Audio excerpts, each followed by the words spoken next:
اعوذ باللہ من الشیطان الرجیم، بسم اللہ الرحمن الرحیم۔ السلام علیکم خواتین و حضرات، آپ کے مسائل اور ان کا حل میں ایک نئی کہانی کے ساتھ حاضر ہوں۔ ریل گاڑی اپنی منزل کی جانب تیزی سے رواں دواں تھی۔ سخت سردی کی وجہ سے مسافروں نے تمام کھڑکیاں اور دروازے بند کر رکھے تھے۔ رات گہری اور سردی حد سے زیادہ بڑھ گئی تھی۔ عرفان اس سرد رات میں اپنے خیالات میں الجھا ہوا منزل مقصود کی جانب گامزن تھا۔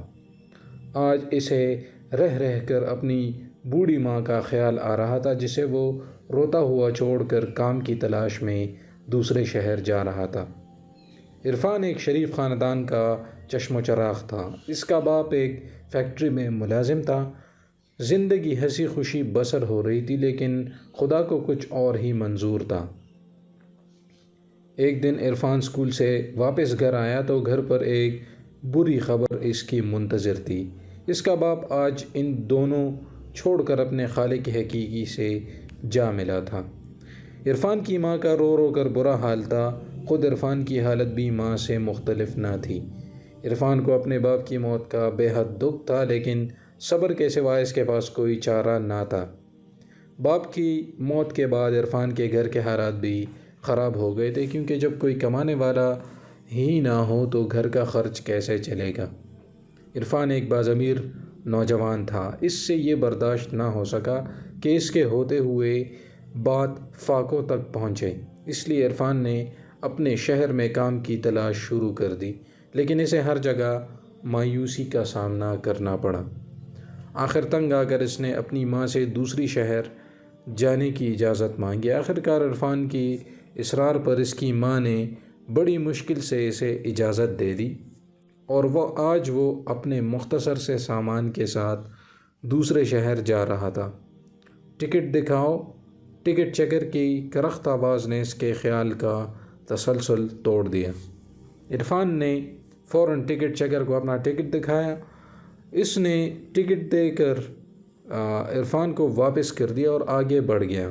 عرفان نے گھڑی میں وقت دیکھا۔ رات کے 3 بج رہے تھے۔ کچھ دیر بعد اس کا اسٹیشن آ گیا اور عرفان اپنا سامان لے کر اسٹیشن پر اتر گیا۔ اسٹیشن پر اترتے ہی اسے ہوا کا ایک تیز جھونکا لگا، جس سے اس کا جسم کانپ کر رہ گیا۔ رات ابھی کافی باقی تھی، اس لیے عرفان نے سوچا کہ صبح ہونے تک اسٹیشن پر ہی سویا جائے۔ ابھی وہ سونے کے لیے مناسب جگہ تلاش کر ہی رہا تھا کہ اچانک اس کی نظر ایک پرس پر پڑی۔ عرفان نے فوراً وہ پرس اٹھا لیا اور اسے کھول کر دیکھا۔ اس کے اندر بہت سے روپے تھے۔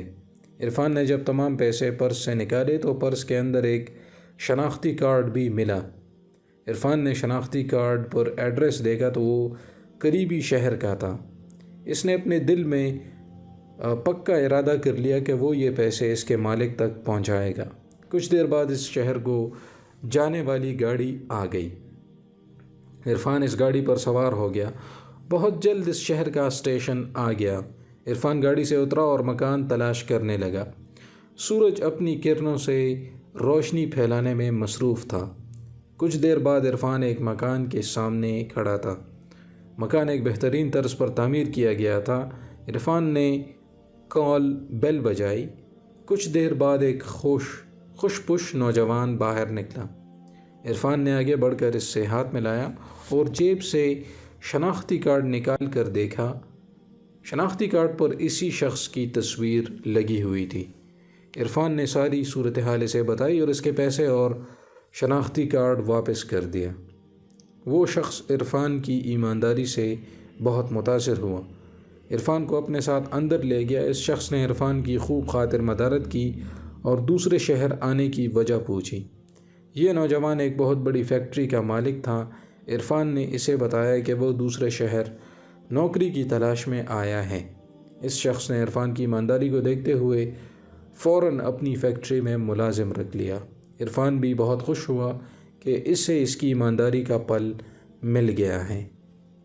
اس کہانی سے ہمیں یہ سبق ملتا ہے کہ ہم پر چاہے کتنی ہی مصیبت کیوں نہ آ جائے، مصیبت سے کبھی گھبرانا نہیں چاہیے اور ہمیشہ ایمانداری سے کام لینا چاہیے۔ اور جس طرح آپ نے دیکھا کہ عرفان کو ایمانداری کا صلہ بہت جلد مل گیا، لیکن ہمیشہ ایسا نہیں ہوتا، کیونکہ ہم اس زندگی میں ایک امتحان میں پھنسے ہوئے ہیں۔ تو یہاں پر کبھی آپ کو ایمانداری اور نیکی کا صلہ براہ راست مل جاتا ہے، تو کبھی وہ صلہ آپ کو دیر سے ملتا ہے، اور کبھی اس دنیا میں نہیں ملتا، اور آخرت میں آپ کو اس کا اجر ملتا ہے۔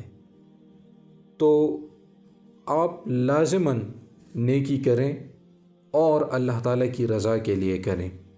اس کے بعد اگر آپ کو یہاں پر فائدہ ملتا ہے تو وہ آپ کے لیے پلس پوائنٹ ہے، لیکن انسان کی سب سے پہلی پرائیورٹی آخرت ہونی چاہیے، کیونکہ یہ زندگی بہت تھوڑی ہے، اور 50-60 سال یا 70 سال جینے کے بعد انسان آخر یہاں سے چلا جاتا ہے، تو وہاں پر یہ چیزیں بہت کام آئیں گی۔ امید کرتا ہوں کہ یہ کہانی اور ویڈیو آپ کو پسند آئی ہوگی۔ آپ کے مسائل اور ان کا حل کو لازمی سبسکرائب کر کے بیل آئیکن پریس کریں، اور مجھے اپنی دعاؤں میں ضرور یاد رکھیے گا۔ اجازت چاہتا ہوں۔ اللہ حافظ۔